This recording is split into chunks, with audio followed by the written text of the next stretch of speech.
Oke, kawan-kawan, selamat malam. Jadi, pada saat ini saya akan membahas sebuah topik tentang dunia baru di Mars.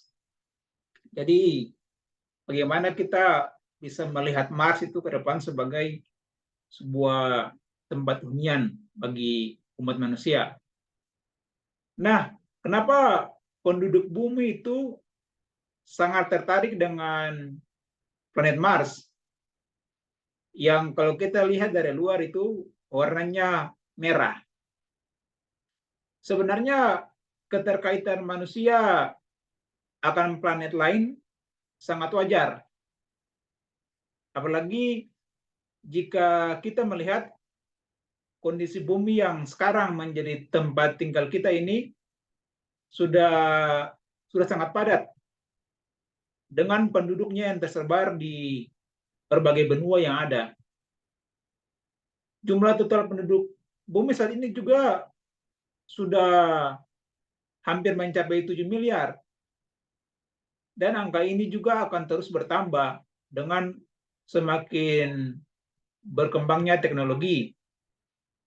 Tentu dengan teknologi semakin canggih, peningkatan kesehatan juga akan menambah harapan hidup manusia atau mempertinggi harapan hidup manusia. Tentu bumi juga akan semakin penuh dengan bermunculnya generasi-generasi baru. Nah, pertumbuhan penduduk ini berakibat pada bertambahnya kadar pencemaran lingkungan yang saat ini sudah mencapai tingkat yang cukup mengkhawatirkan. Jadi ancaman pemanasan global akibat efeknya rumah kaca juga sudah banyak membuat orang takut akan masa depan bumi ini. Lalu ada juga kemungkinan jika terjadinya bencana alam yang sering terjadi dan mungkin suatu saat tidak menutup kemungkinan bahwa bumi bisa tertabrak oleh asteroid. Mungkin juga hal ini kemungkinan terjadinya ketabrakan antara asteroid dan bumi ini mungkin kemungkinannya kecil. Tetapi tidak mungkin kalau itu tidak terjadi. Dalam artian probabilitasnya ada. Nah, apalagi sejarah bumi menunjukkan bahwa bumi ini pernah ditabrak oleh meteor yang akhirnya memusnahkan semua populasi, termasuk dinosaurus saat itu. Nah, kita bayangkan kalau peristiwa itu terjadi lagi, lalu di mana kita akan berlindung. Salah satu opsinya yaitu kita bisa memilih planet lain, karena kita memang membutuhkan tempat tinggal baru yang bisa menampung penduduk bumi yang semakin bertambah ini. Nah, dunia baru itu dapat pula berfungsi sebagai tempat pengungsian kita jika bumi tidak bisa lagi menyokong kehidupan. Inilah sebabnya kenapa NASA begitu bersemangat untuk menjelajahi yang namanya tata surya dalam usaha untuk mencari planet lain yang bisa dijadikan tempat tinggal baru kita. Dan kandidat yang paling kuat itu adalah planet Mars. Kenapa? Sebab kita tahu bahwa tata surya kita ini tersusun dari satu bintang yang bersinar terang, yaitu kita sebut saja sebagai matahari, dan ditemani oleh planet-planet yang mengorbitnya atau mengelilinginya. Dan perkembangan terbaru dunia astronomi bahkan menemukan jejaknya planet ke-10 yang ada di tata surya kita. Entah itu benar atau tidak, yang pasti kita sudah punya 9 planet. Salah satunya bumi. Kalau kita mau mencari planet lain untuk tempat tinggal, kita masih punya 8 alternatif planet lain sebagai tempat tinggal. Mulai dari Merkurius, Venus, Mars, Jupiter, Saturnus, Uranus, Neptunus, sampai Pluto. Tinggal kita mau pilih yang mana. Nah, orang-orang yang biasa melihat planet-planet itu ternyata sudah menelitinya masing-masing. Dan menurut mereka, planet Merkurius dan Venus terlalu panas untuk dijadikan tempat hidup manusia. Karena jaraknya yang sangat dekat dengan matahari. Planet Jupiter yang ternyata planet ukuran raksasa itu juga dia tersusun dari gas, sehingga manusia juga tidak mungkin bisa hidup di sana. Sedangkan planet Saturnus dan Uranus, Neptunus dan Pluto, dia terlalu dingin untuk manusia karena terlalu jauh dari matahari. Kalau di Merkurius dan Venus, ketersediaan air tidak pernah ada karena suhunya panas, membuat air menguap. Jadi cuma ada dalam fase uap saja. Sedangkan di planet-planet seperti Pluto, suhunya dingin, membuat air itu dia selalu membeku. Dalam artian cuma ada dalam fase padat saja. Nah, cuma ada satu planet yang memungkinkan adanya kehidupan, yaitu planet Mars. Ukurannya mirip dengan bumi, dan kita tahu bahwa planet Mars ini dia berotasi selama 24 jam 37 menit. Sedangkan bumi dia berotasi 23 jam 56 menit. Jadi satu hari di Mars mirip dengan satu hari di bumi. Musim-musim di Mars pun mirip dengan musim-musim di bumi. Inilah sebabnya planet merah ini diincar habis-habisan oleh NASA. Beberapa misi juga sudah diluncurkan untuk meneliti kondisi Mars. Bahkan yang terbaru adalah peluncuran robot untuk memotret langsung keadaan di Mars dan mengambil sampel. Ada beberapa foto yang berhasil diambil dari permukaan planet merah ini. Ternyata kondisi planet ini cukup menyedihkan. Planet ini sangat kering, dingin, dan tidak menunjukkan adanya oksigen yang kita butuhkan untuk bernapas. Atmosfer planet Mars ini juga sangat tipis dan hanya tersusun dari gas karbon dioksida. Dia sekitar 95,3% dan nitrogen itu 2,7%. Kandungan oksigennya sangat sedikit, hanya 0,2% saja. Padahal atmosfer bumi mengandung oksigen sampai 20%. Dengan nitrogen yang mencapai 79%. Kalau begitu, apa benar Mars bisa dijadikan tempat tinggal? Kondisinya tampak begitu meragukan. Nah, tak disangka, ternyata planet bumi kita ini dulunya juga memiliki kondisi lingkungan yang mirip dengan planet Mars saat ini.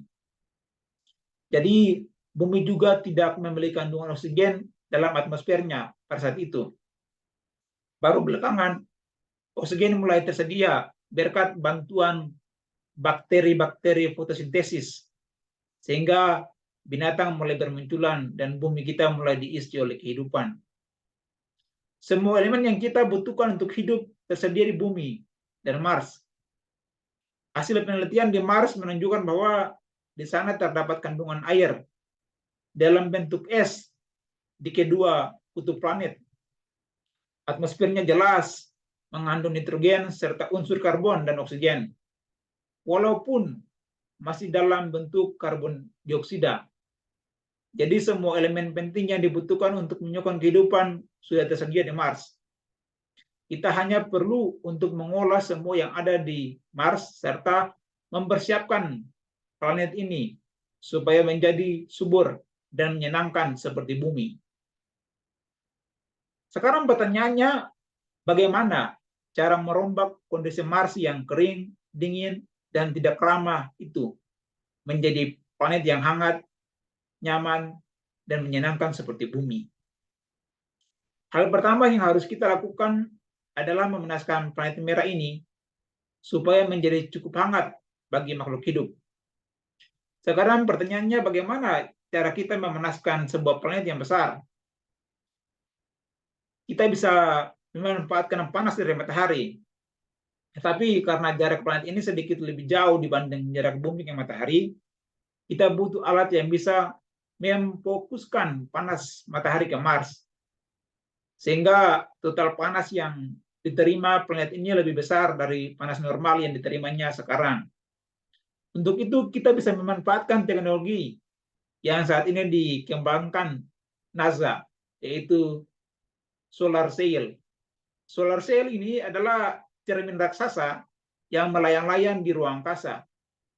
Cermin ini bisa memantulkan cahaya matahari sehingga Mars mendapat panas tambahan yang mampu mencairkan es di kutub-kutubnya. Nah, setelah es itu mencair, air mengalir di planet kering ini sehingga membentuk danau-danau.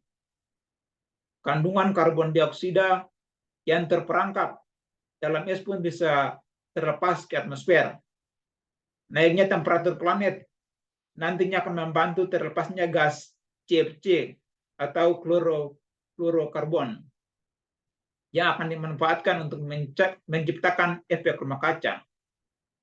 Nah, efek rumah kaca yang menjadi masalah di bumi kita justru dimanfaatkan dalam proses menghangatkan Mars. Efek rumah kaca ini berfungsi sebagai perangkap radiasi, sehingga bisa terus menghangatkan planet dan menjaga air untuk tetap dalam fase cair. Karbon dioksida yang melimpah di atmosfer juga membantu proses ini. Kemudian, untuk meningkatkan efek rumah kaca itu, kita paksa beberapa asteroid yang berseliweran di antara orbit Mars dan Jupiter, yang dikenal sebagai asteroid belt, untuk menyeleweng dari lintasannya supaya bisa menabrak Mars. Kita bisa menggunakan nuklir yang ditanam di asteroid. Nah, ini bisa mirip dengan cerita film di film Armageddon. Dan membuatnya bergeser dari lintasannya. Kenapa harus sengaja ditabrak oleh asteroid? Dan untuk apa? Segala yang kita takutkan di bumi justru kenapa harus dilakukan di Mars? Asteroid yang akan ditabarkan ke Mars bukan sembarang asteroid. Kita harus memilih dari sekian banyak asteroid yang bermarkas di asteroid belt. Yang harus kita pilih adalah asteroid yang ukurannya cukup untuk menabrak Mars, tapi tidak menghancurkannya, serta yang memiliki kandungan amonia yang tinggi. Tujuan ditabrakannya asteroid ke rumah masa depan kita ini adalah untuk melepaskan amonia tadi ke atmosfer planet. Pelepasan amonia ini dapat membantu untuk meningkatkan efek rumah kaca yang dimaksudkan untuk menghangatkan planet. Pelepasan gas ini juga membantu menebalkan lapisan atmosfer Mars yang sangat tipis. Efek rumah kaca dapat membantu terjadinya proses alami fotosintesa oleh tumbuhan seperti kita ketahui. Fotosintesa selalu menyedot karbon dioksida dan melepas gas oksigen yang sangat dibutuhkan oleh manusia. Tentu proses keseluruhannya tentu saja membutuhkan waktu yang tidak sedikit. Tetapi kita optimis bahwa dengan teknologi yang ada sekarang dan yang akan dikembangkan, terutama nanoteknologi dan teknologi kuantum, maka tidak mustahil usaha untuk membuat Mars menjadi tempat tinggal kita yang baru. Bahkan ini merupakan satu hal yang peluang probabilitasnya sangat nyata di masa depan. Jadi kita bisa harapkan bahwa dunia baru kita ke depan adalah di planet Mars. Seperti begitu yang dijelaskan oleh seorang profesor yang namanya Profesor Johannes Surya. Terima kasih teman-teman sudah menonton video ini. Sehat untuk kita semua.